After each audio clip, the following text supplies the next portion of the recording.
The information contained in this episode is for informational purposes only. No material is intended to be a substitute for professional medical advice, diagnosis, or treatment. We need a revolution. There's only one solution.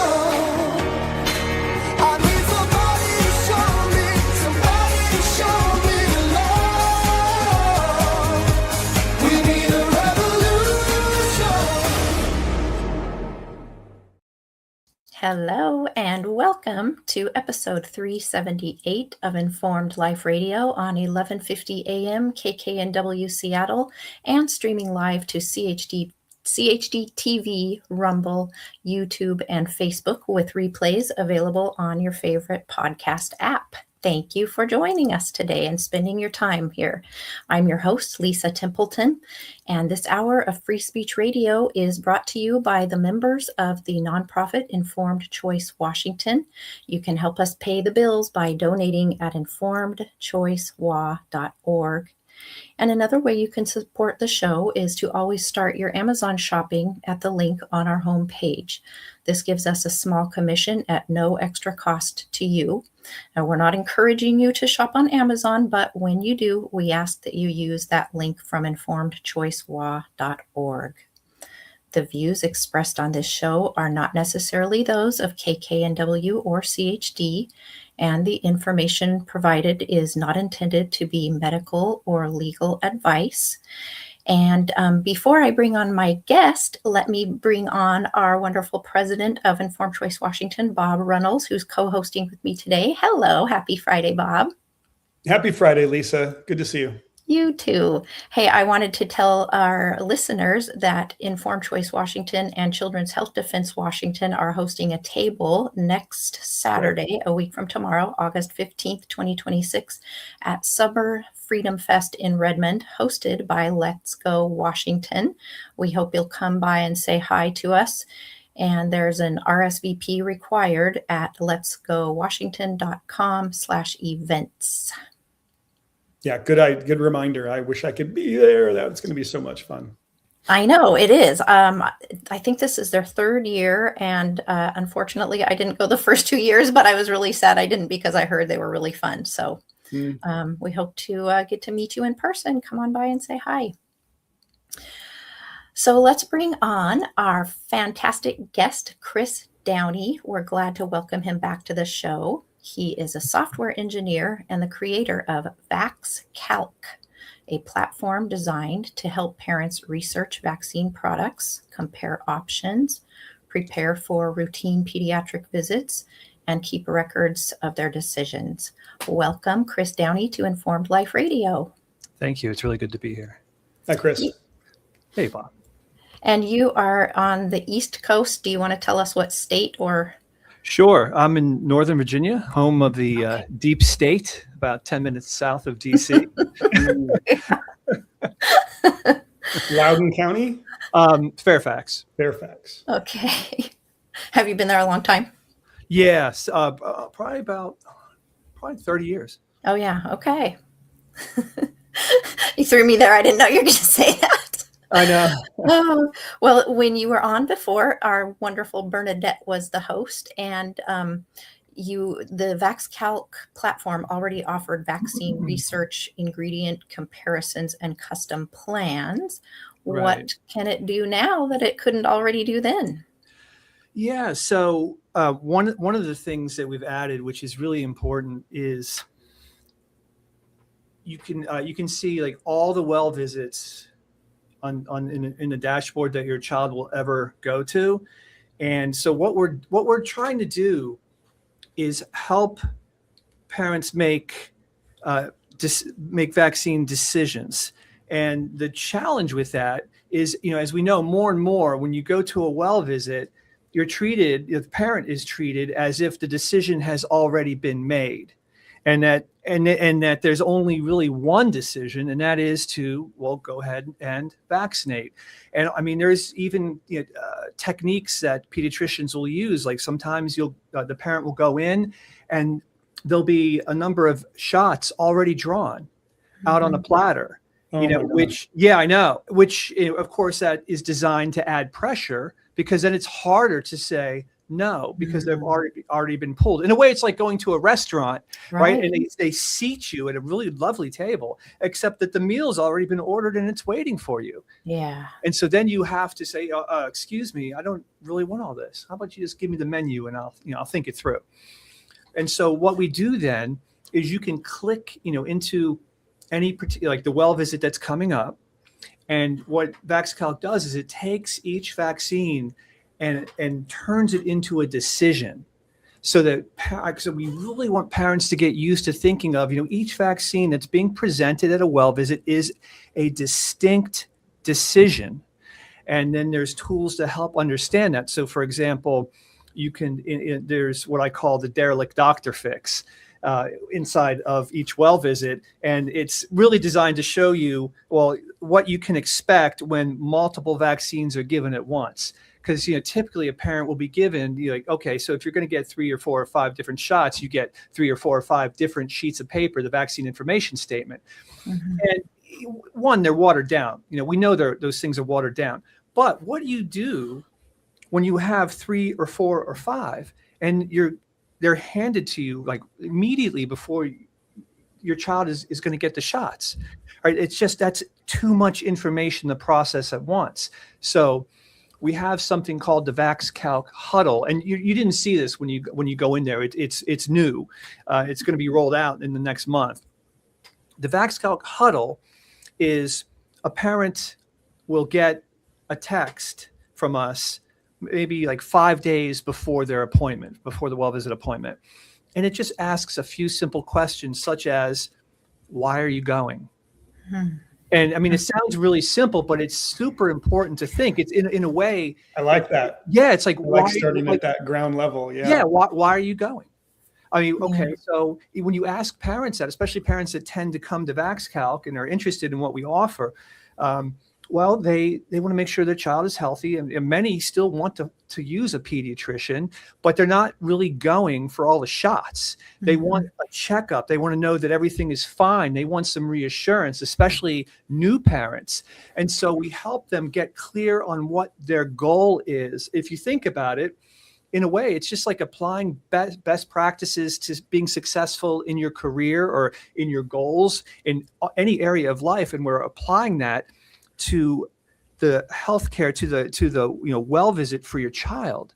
And then what we do is 2 hours before the well visit, we contact the parent again with a reminder, hey, this is why you're going. And the idea is so that they're totally clear on what a successful, good visit will be. And they have that vision in their mind. And so it makes, and also they don't feel as alone. Right? Because one of the most important things that parents need is to not feel alone, because we all know what powerful efforts have been made to make us, people who make their own decisions, feel isolated, shamed, and alone. So my dream and vision for VaxCalc is that no parent ever again go into a pediatric appointment alone. So VaxCalc is with you, and ideally maybe your spouse is with you, or a strong friend is with you. And so we're trying really, when it comes down to it, we're trying to change, how parents vaccinate in America, in terms of no matter what the pressure is, that they're able to see it as, this is for me to decide. The doctor can serve as a consultant, but in the end, it's my sacred duty as the parent to make the decision. After all, like, I have to live with it, and so does my child. The doctor doesn't. Yeah, you have said before that the exam room is one of the worst places to begin making a vaccine decision. Absolutely. And so besides those text reminders and kind of lead up to the appointment, I guess that's the whole point of your whole platform. But what are some other ways it helps parents prepare? And would you want to walk us through maybe one representative visit, what recommendations might appear, and then how VaxCalc would break down the routine vaccines into individual decisions. Yeah, sure. Did you want me to share my screen? Sure, or if just you walk have it through? handy.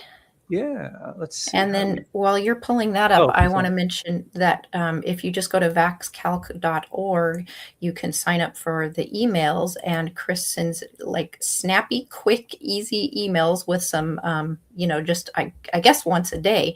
But in the last Yeah, couple pretty of much days, once a day. Yeah. I received Oh, I'm sorry. one that, Last couple of days. What was that? I'm sorry. I that you interrupted. send one a day. That's the goal, is to send one a day. Okay. Sometimes I slip. Oh, that's But yeah, okay. yeah. The idea is a short email, once a day, and because it's like it's small incremental learning, and oftentimes Yes. it can be a little bit not only educational, but it can sometimes be entertaining too. Yeah, easily digestible. Well, the one that I really liked recently was he talked about the most expensive word in medicine is the word routine. Don't Hmm. worry, it's a routine shot. It's a routine surgery. We do this all the time. And then tell us why that's the most expensive word. Well, because it makes it sound like it's just what we do. It's just what you do. Everything's fine. We do it all the time, and it's true. I mean, yeah, it's done all the time. But you don't get a sense when you hear something's routine. I mean, it's routine that we all eat breakfast. It's routine that we sleep. So it sounds like something that really isn't questioned. Yeah. But Are it you might able? be routine for them, but it's not routine for the patient. Okay, do you want to share your screen now, Chris, and kind of Sure. walk us through Yeah, I am. I the am sample sharing it. here? Can you Okay, I see? see it. Yeah, we see it now. Okay, very good. So, Maybe make it bigger for those online. Oh, you want me to make it bigger? Yeah, can you? Yes, There's a lot of blank possible. space you can expand. There you Oh, go. yeah, there we go. That's All right. better. Okay, And very then just good. a reminder for our audio only audience to make it so they can understand too. Okay, sure. So, one of the things you'll always see on our website is that every month we have a free live workshop, and it's a banner across the top. And let's see. So, the first thing you'll see is prepare for your next well visit. And so, if you can add your child to VaxCalc, and here I've added Connor, and he's at 17 months. So VaxCalc shows you, well, the next one is 15. Well, actually, is that right? The next one is 15. Yeah. Okay. So the current visit is 15 months, and then the next one coming is 18. But let's just go and look at the full schedule instead, because one of the most powerful things to see is the 2-month visit. And so what VaxCalc tries to do as well is it provides some context for each well visit. So so this says, hey, this is where multiple vaccine decisions are often presented at once. Things start to speed up at 2 months, and you'll there's a lot of different sections here. And one of the things it's really important to us is that we provide targeted support. So if there's any section of the well visit as we're presenting it that someone does not understand or needs some extra support, they can just click ask a question, and we typically get back to them within 24 hours. Wow. Nice. And it's specifically, it lets them know, it lets us know, the specific part that may be confusing. Now, another thing we do for each well visit, okay, because this is a really interesting time. So we The 2-month. Yeah, well, not only 2 months, but just that the CDC schedule was changed rather radically, right? And until they have the political battle and the courts and all that. But still, parents need to know that the administration and HHS and CDC under RFK Jr. has been questioning the size of the schedule, the number of shots at any particular visit. Yes. So what we do is we break it up and we say, hey, this is what the 2026 schedule is recommending for 2-month-olds. You got DTaP, PCV, Hib, and polio. I mean, I still think that's quite a bit, but we're showing that, and then we show below, what often comes up in the exam room. So in addition to that updated downsized schedule, the doctor will probably also bring up and recommend rotavirus, Hep B, and possibly RSV monoclonal. And then we also, we also show parents that, you might be presented with a combination vaccine at this visit. And so we have that here. And so we scroll down a little more and we can see, okay, let's look at the combined effects across selected vaccines. So let's say a parent is saying, I'm thinking about DTaP. And so, here's what you can expect. And so it shows what's very common, less common. And this information is pulled from the FDA approved package inserts. Okay. As what to expect as far as adverse events. Yeah. Well, yeah, as what's typically common. And then Okay. a little bit less common.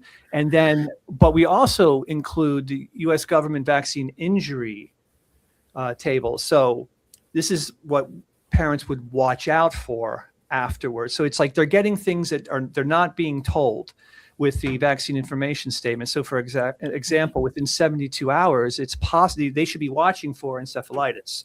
And if they don't really know what that is, they can click on it and it'll say a little bit more about it. Let's see here. Let me go back. Now, it's not common for someone just to get one vaccine. So let's say they're thinking, well, I might also get PCV. And so then it updates the very common and less common, and also to watch out for. So you see it updates. We're striving to show the impact of multiple vaccinations and what can be expected. So you see it's grown quite a bit. So like when you get all of these, it's less common as well. There might be some vomiting, there might be some diarrhea, or maybe an ear infection, and low frequency, airway tightening. I mean, all these things. So it's grabbing the symptoms from both products and putting them in the field there. Yeah, from all of them, but not just taking the symptoms and jamming them all together. We're trying to group them intelligently, like so what you can expect, like what's very common across all of them, and what's just what's common, what's very common, what's less common. Which gives an idea of severity and also expectation. So you're saying that when you select or expect to look at multiple vaccines in a visit, there are additive effects? Is your website kind of adding things together as? Yes, that's what's happening here. Mm-hmm. And so if two adverse reactions might occur for a vaccine, you'd get that to be very common? Oh, I'm sorry. Could you say it again? Did you say two? Yeah, so say DTaP and PCV both have drowsiness and inconsolable crying as part of the right. Here, let me pull off adverse reactions. Yeah, so this is Would what that show then higher as a concern for a parent? Yes, it does. It shows it is very common. Okay. And so, but the idea is like this also helps parents do some risk benefit analysis beforehand. Okay, so where's the benefit part that? Yeah, well, that we're not really showing the claimed benefits, because I mean that information is literally everywhere. It's very easy for parents to get right, and the idea is that, well, if you're using DTaP, well, you don't want your child to get pertussis. Tetanus or diphtheria is not really much of an issue, but there's a number of parents who aren't inclined to vaccinate much, but they're really concerned about pertussis or measles. And so we can help. They can use VaxCalc to kind of balance that off and look at, okay, so how likely is it that we're going to be exposed to pertussis around here, and then come and look at some of the risks. Okay, does it show it in there, the likelihood of occurrence of the vaccine targeted illness? That's really hard. Okay. That's really hard. And I'll tell you why that's hard. We looked into building that, but you have across America, there's like a little more than 3,000 health departments, local health departments that roll up to state health departments, then roll up to CDC. And each one of those 3,000 health departments gather outbreak information, in different ways, and some are better than others. I think it's literally impossible to get a truly accurate, how likely am I to be exposed. My experience with the vaccine inserts, the FDA inserts, they do not, it's rare that they'll put a percentage of adverse reactions seen from a study. You will not be able to get numeric with That's true. the adverse reactions, because they just list them. Sometimes they're in order of decreasing concern. It's almost vague in terms of the actual study results that they could have put in there for 5% of the time, 4% of the time, 0.2% of the time. We see these adverse reactions. I don't think. Yeah, the information is. You're right. It could be so much better. Right. And so that's what we're trying to build upon that and give parents some idea of what they can expect, and certainly what to watch out for. Do you have more on this page to show us, Chris? Yeah, sure. Okay. So this is where they would decide each part of the visit. So for example, with DTaP, it says, oh, look, we're going to delay for now. With Hep B, we're declining. Hib, we're going to decline. PCV, okay, we're going to do that. Polio, I think we'll delay. Rotavirus, decline. RSV, definitely decline. And once that's done, come up here. Oh, let me see. That should have. Am I missing one? Let me refresh. Okay. So then it shows the vaccination plan. And the idea is to have something that they can print and bring with them. So it's not just in their head, because it's a lot, I think that when you're working with, any professional, having something printed is a very powerful technique. Because it shows that you're prepared, and it looks and feels official, and really, because and it also takes the focus off of you as the parent and puts it on the printout, and so it can relieve some of the pressure from the parent, and we can refer to the plan. Very good. And so when the doctor tries to apply pressure to you, you can just, well, this is the plan. This is what we want for today. That's great. It's like you said earlier, it's like having a patient advocate with you, whether the other parent's with you or not. It is like this third party that can advocate for you. Yeah. In any discussions and decisions that might be made in the clinic. Right.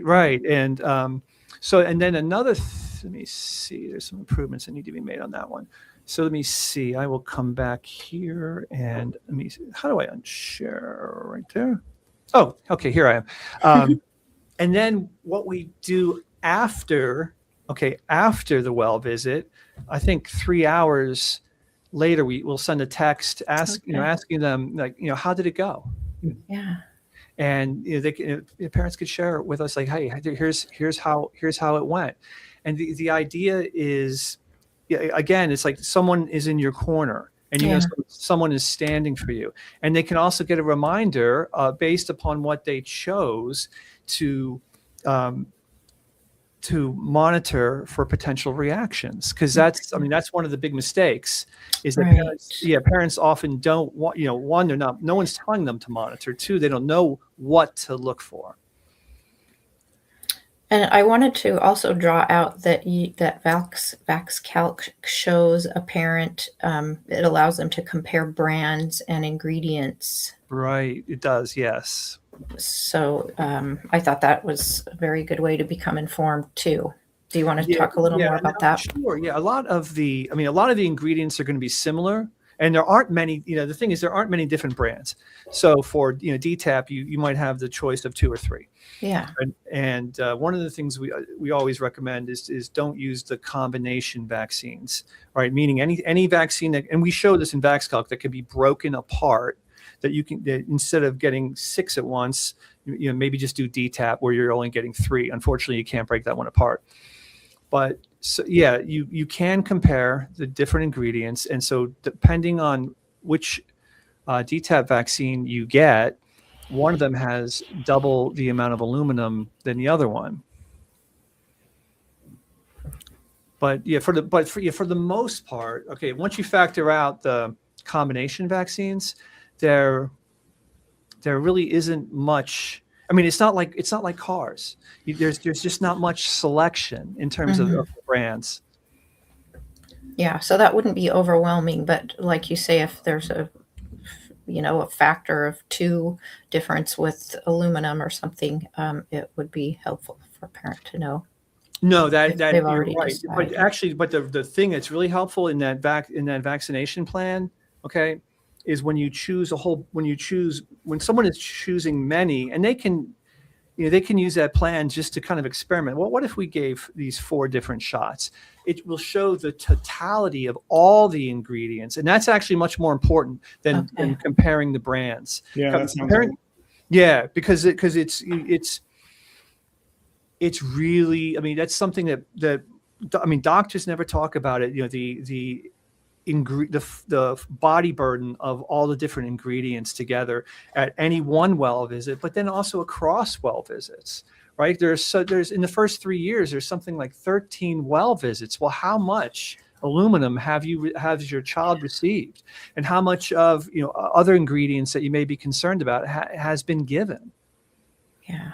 And VaxCalc it kind of records what was actually given, kind of building off of that plan that you showed us how to prepare, right? Yeah. Yes.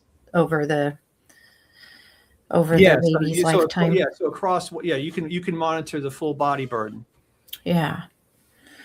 Okay. And this reminds me of James Lyons Weiler did, I think in like 2018, a study showing the cumulative aluminum burden put on these little babies if their parents are following the full CDC schedule, and they're just in a state of toxicity for, I can't remember, the first 2 years at least, just aluminum, considering that factor alone. Yeah, it's really concerning. No, it is. It really is. And I mean, some of the research that we have for aluminum, it's directly from CDC. They've got some really good toxicology information. It's just difficult to find. I mean, injected aluminum has a half-life of 50 years. Oh my gosh. Yes. Really? Yes. I know. I know. It's nuts. Man. Okay, well, I know. Oh, it's so good you're helping people do their homework so that it's they're researching rather than regretting.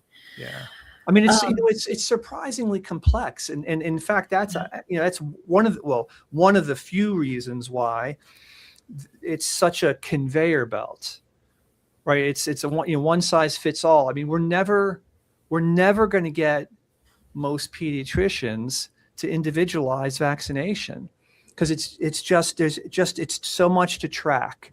They have inventory it needs to move. Yeah, exactly. And they're not going to have time or interest to go through all the risks, all that's known, all the new information coming out. And that's why one of the things we say is that medical freedom cannot depend upon finding a good doctor. It depends on the parent. I mean, it's just like the American Revolution. We didn't say our freedom depends on having a good government. No, our freedom depends on us. Yeah. Okay, that's very good. Now, is there part of VaxCalc that lets parents compare the disease risk with a decision profile? No. Okay, no. It's alluded to that before, and maybe I'm just asking it in a different way. So sorry if that's a repeat. No. It's okay. It's okay. I mean, we used to include some maybe a year and a half ago, breakout information in there, just for like measles and pertussis. But a parent can't go in there and look at a national pattern and then have a sense of, well, my locality. If I go to the grocery store, what's going on? I think, in a way, this is one of the ways we're changing. I think it's more important to build powerful parents than to obsess on disease risk.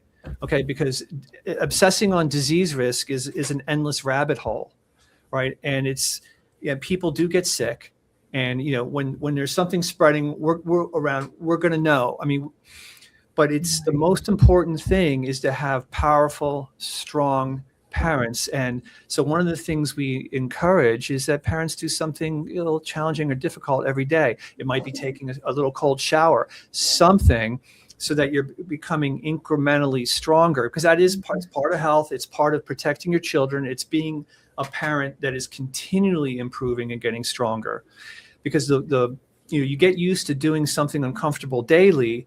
It's not such a big deal anymore to go in and deal with a pediatrician that's a little impatient with you. Okay, good. What is a healthcare roundtable that you discuss? Okay. So, yeah, I gotta tell you, so we get so many people contacting us about, hey, I got kicked out of the pediatric practice. I'm worried about getting kicked out of the pediatric practice. I'm trying to find a better pediatrician. And there's one thing that it seems like almost every one of them has in common. They only have one. They only have one doctor, one pediatrician who they rely upon for everything. Mm-hmm. And I mean, that's really dangerous. I mean, if you think about people that you admire who are successful. I mean, the president has a cabinet. He has more than one person on the cabinet. Lincoln had his team of rivals. Good investors have more than one person that they talk to. So a healthcare roundtable is kind of like King Arthur's round table, where he had his trusted knights. And it's round because when we're sitting here, we're all equal. Although he was the decision maker, there wasn't anyone there who had more rank than someone else. And so the idea with a healthcare roundtable is that a parent doesn't stop once they have, say, a doctor or a pediatrician. They might find a different modality, like maybe a good homeopath, maybe a good Chinese medicine doctor, maybe a good chiropractor, and you just don't stop. You keep building it, and once you develop a little trust with a professional, then they've earned a seat on your roundtable. I mean, VaxCalc could be on there too if you like us and trust us. But here's the biggest reason why this is important. Because if you have 2 or 3 or 4 trusted advisors in the healthcare realm, and they're good, if your pediatrician kicks you out, it's no longer such a big deal, because you have others you can talk to, others you can make appointments with, others that you can ask for recommendations. Like, hey, do you know like a good family doctor? Do you know a good pediatrician? Basically, it's just the principle of networking. You need a network in your life, right? Not just one. The whole idea of a primary care physician, I think, is it's like a scam of the century, and it's a very dangerous idea. Mm-hmm. But it is extra effort on the parents' part to go out and find a second opinion. Yep. To find that roundtable. It is. You do it over a course of years, and it's in a way it's like no different than, well, do you want to be physically strong? Well, yeah, you have to take time and effort to go to the gym, right? Do you want to have more security and better healthcare advice? Well, yeah, you need a roundtable, and that does. You're right. It takes time. Yeah. Okay. Like anything good, it's like you need to commit to it. You want to have a good marriage? Well, you should probably hang out a little bit. Tell me about community in VaxCalc. Yeah, so those monthly free webinars webinars are meetings, Zoom calls, whatever you want to call them. They're kind of like a community. People. The idea is there'll be a subject that I know is on parents' minds, and we could just have an open talk, and parents can share what their challenges are, and then they can also ask questions, and others can say, well, hey, this worked for me, and I can share some of my stuff. So it's parent. I mean, everyone needs community, and one of the things we learned during COVID and lockdown, right, is that when someone or some powerful interest wants people to comply, one of the first things they do is try to ruin or destroy your ability to have community. Mm. Everyone stay inside. Everyone gets suspicious of each other. So the idea of community in VaxCalc, or really with anything, is it's like we need not to be isolated. We need each other. Yes. We need people that we can trust. We need friends walking the same path. I mean, it's sort of like reading Lord of the Rings. Frodo didn't go on his journey alone. I mean, it was his alone to do, but he had companions, right? And companions who supported him when he was terrified. And that's really what I mean. We need that in our lives too. Yeah. Oh, you have all these great analogies. I like the restaurant one, the menu and the meal already waiting for you. What do you cover a certain topic on those calls? It's pretty much like my gut feel, and we should talk more about gut feel. That's a really important thing. Okay. My gut feel of what I think parents need to hear or are interested in. So the one coming up, actually, it's coming up tomorrow at 1 p.m. Eastern time, is, well, what do you do when you can't find a vaccine-friendly doctor? Because there's, for every parent that finds one, there's probably 10,000 searching that haven't been able to find one. I mean, more and more parents every day want a supportive pediatrician, and there are fewer and fewer because they're being run out of the business. Yeah. Well, they're certainly incentivized. That was discovered. We don't know if it's 100% of pediatricians are incentivized, but certain health plans have been, providing practices with all these bonus payments if they reach the vaccination thresholds of percent of practice. No, absolutely, you're right. Like 80%, and they get a nice bonus. Yeah, I've seen those things too. Yeah. I mean, vaccines really are at like the center of the pediatric business model. It's true, and they're going to lose money if they're not moving the product. Right. Moving. And plus, not only that, but state health departments are going to come and start sniffing around if their compliance levels drop too low. Mm-hmm. So, I mean, the whole system is oriented on full vaccination. Yes. Does VaxCalc help parents find a vaccine-friendly pediatrician? We used to do that in a more straightforward way, and what I'm trying to do now is get a better sense of like really specific details of what parents, any individual set of parents are looking for, to see if there might be a way to search and match. But I'm not sure that's how possible that is, because like the supportive doctors aren't going to put on their websites, for example, hey, we're supportive. So what we're really trying to do is build a sort of like an internal intelligence network where parents can share with one another. But the success of this remains to be seen. Okay. I thought I saw that feature on the website now, where you can put in a zip code and start to do something. Well, yeah, you're not going to start searching, but you can start putting in what's important for you, and like what you're searching for, and the ranking what's important, how far you're willing to travel, all that.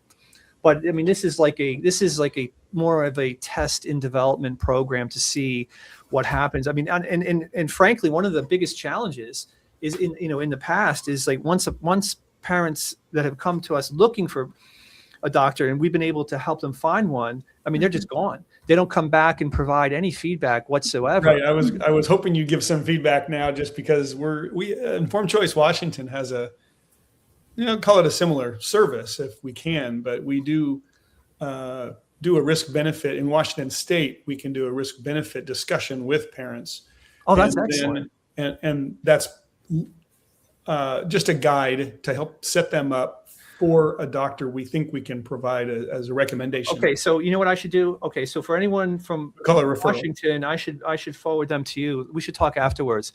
But what we really need to do, like one of the things that's driven me nuts about the informed consent space for a long time, is that it's like every organization seems to work in isolation. There's not enough like getting just spending a little time together, talking about what we're up to, how we might be able to help each other. Hey, you guys are great with Washington and matching. Well, hey, people are coming to us looking. Anyone from Washington, I will forward on to you. So it's like forming our own network Yes. where we can help people find what they need rapidly.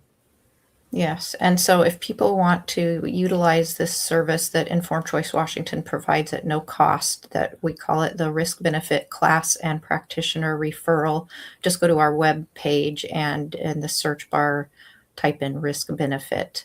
Washington state statute does provide for a practitioner to sign a letter that the parent attaches to the certificate of exemption to assert for their child's preschool or K through 12 so-called required shots. Yeah, So this is the brainchild of our wonderful Bernadette Pager. that's brilliant. Yes, I love it. And we've helped over 170 families so far. And likewise, if you know of a practitioner willing to be on our list, which we do not publish, we hold it privately and release the name of one practitioner to the parent who comes to our class, reach out to us too, please, because we're always looking to expand that network across the state. Yeah, that's really important. And I was going to ask Chris if you can tell us, but what kind of cross-section from the different states do you see in terms of members contacting you or signing up for your service? Yeah, California, is it heavy New York? Now, in terms of signing up for us and sticking around a long time, it's kind of all over the place. There isn't a clear pattern, but yeah, you'll see in terms of searching for a supportive doctor, it's really the blue states, the big blue states. New York, New Jersey, California. I mean, Washington is like probably second tier. I mean, I never get anyone looking in Texas or Florida. I mean, I guess it's just not an issue there. I mean, it's probably somewhat of an issue, but it's easier to deal with. Yeah. Just time to remind our listeners too, here in Washington State, it is law that an exemption is allowed and doctors should be telling you about it. It's fully informed consent. Yeah. It's not like we're getting a lot of families reaching out who were fired by their doctors here. Yeah. I just think we have a lot of practices that are reluctant, or they drag their feet, or they, it happened to my daughter. We had it's more of a Medicaid organization. It was a low budget doctor network called Molina here in our state. Yeah. And they said, we're not signing those today. Well, they eventually signed when I, became the informed parent and I walked in with my CDC pink book and let's have a discussion. We got a live one here. Yeah. That's really smart. Well, and I think, Chris, I heard you on a podcast suggesting to parents, tell me if this wasn't you, that they do walk into the pediatrician they already have, and like with this plan that they could print from VaxCalc, and just give it a whirl there, because we just need more practitioners to understand that not everyone that more parents are becoming informed and being really mindful. You're talking about like the two P's, plans and policy, right? Now, professionals, I mean, doctors use policy all the time. It's our policy. We're going to have to ask you to find another practitioner. It's our policy, blah, blah, blah, right? But we can turn that around. When, for example, if a doctor's or admin person says, hey, we need you to sign this refusal form, I say, well, it's thank you so much for the form. It's my policy that I have to have my lawyer review anything before I sign it. So I'll take that. And then I just, I don't do anything with it. I just toss it or whatever, right? But it's so interesting when you use the term policy, it stops most professionals in their tracks because they're used to complying with policy, right? And it's no longer like, I don't like that. I'm not going to do this. It's my policy. My lawyer has to look at this first before I sign it. And then plans, right? Plans. So it's bring in your vaccination plan. It's already made. They'll pull their shots out and put it on the counter. So it's like, I've got my plan right here. And this plan doesn't match what you've pulled. And this plan is, it's printed. It's not going to change. This is what I intend to do and what I intend to not do. And I see that's the thing that's important too. Parents really need to go in to any well visit absolutely clear. This is what I'm willing to do. This is what I'm not going to do. So they have their position totally clear before going in. How much is the VaxCalc, and what's free and what requires membership? Okay, so yeah, it's $19.86 a month, and that's the magic number, 1986. Yes. Nice. Yeah, exactly. It's like a good it's a good conversation piece. Or sometimes I'll ask new people that sign up, like, hey, do you know why it's $19.86? And it gives me a sense of like, do they need to learn a little more history, et cetera. So let me see. We have a forum where people can come in and post and search for things, and that's free. The community part is free. The webinars are free. Oh, wow. I'm probably gonna. Getting onto the VaxCalc huddle right now is free, and that huddle is checking in before the well visit, a little bit before, and getting clear on the purpose, being reminded of the purpose. Yeah, that part right now is free. Yeah, and it's being rolled out. So. You've since you were on the show before, I understand that you incorporated some AI functionality into the website. Do you want to tell us about that? And I tried really. I worked really hard with that. And, and I found it. There was a few things that just didn't work very well. Okay. One, I had to put so many guardrails around it so that it wasn't going back to the large language model, or basically like back to its source. Because when it goes back to its source, it will come out sounding a little bit like the CDC. That it wound up being very slow, and most parents really didn't want to talk to AI about it. And I think they really prefer to talk to another person, which makes a lot of sense. There's a small number of parents that might, but there's a number of challenges with that. Is now what I see happening in the near future is using. There may be a role for AI agents that are experts in a narrow area of research that can be very helpful. But one big AI that understands all of vaccine risk, that's really hard to do. Okay. I can see how any learning that your AI would do would just be overwhelmed by the multi-billion-dollar narrative that's taken place over time. No, you're right.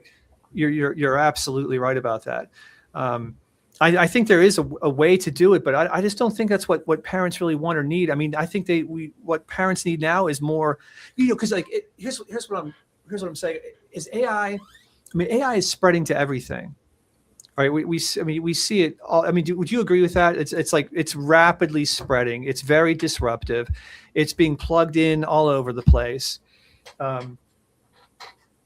I've seen the big consulting firms now advertising for it. Their engines that they're selling are AI powered. Plus, they'll help you set up your own. So what we really need to do, I think, with keeping your kids healthy and strong and raising families, I think we need to focus more on becoming what you could say more human, powerful parenting.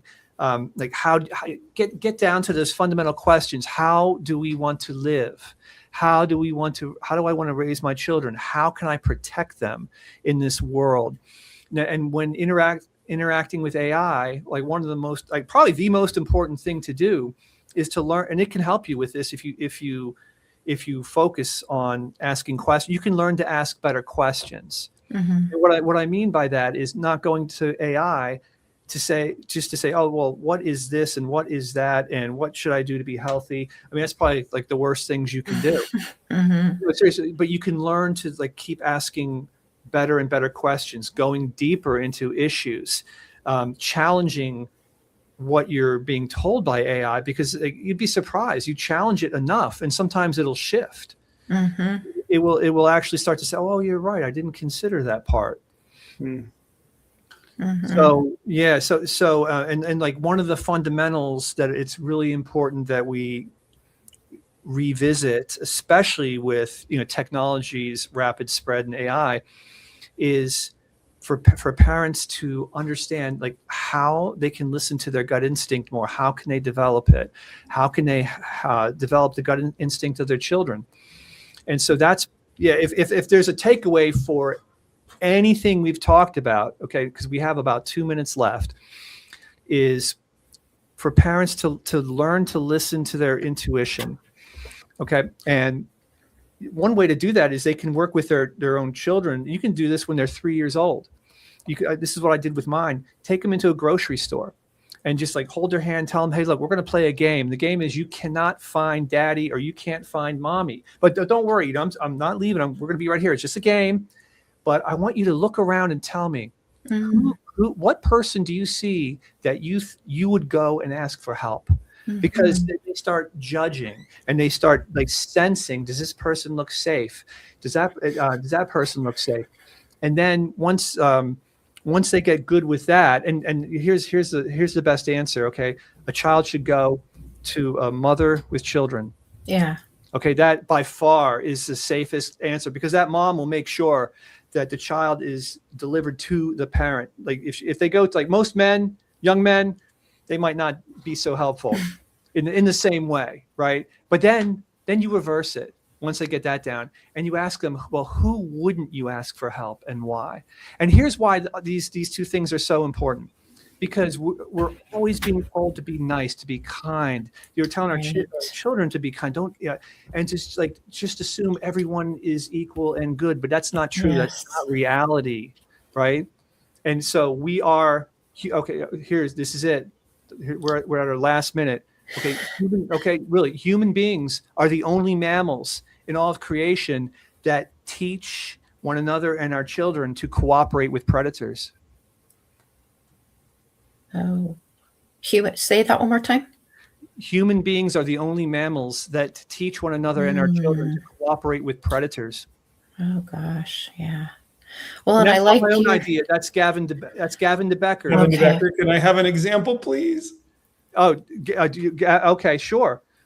Here's like, okay, so you're always telling a child, okay, so let's say there's an aunt that always wants to hug and kiss on your child, and your child is just like, I don't want to.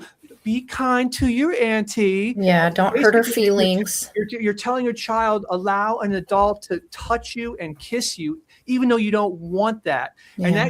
And so the auntie's probably completely fine, but that gets transferred to someone in the future touching her and kissing her, and she doesn't want that. And she has to deal with that lesson that was drilled into her, that it's not nice to say no.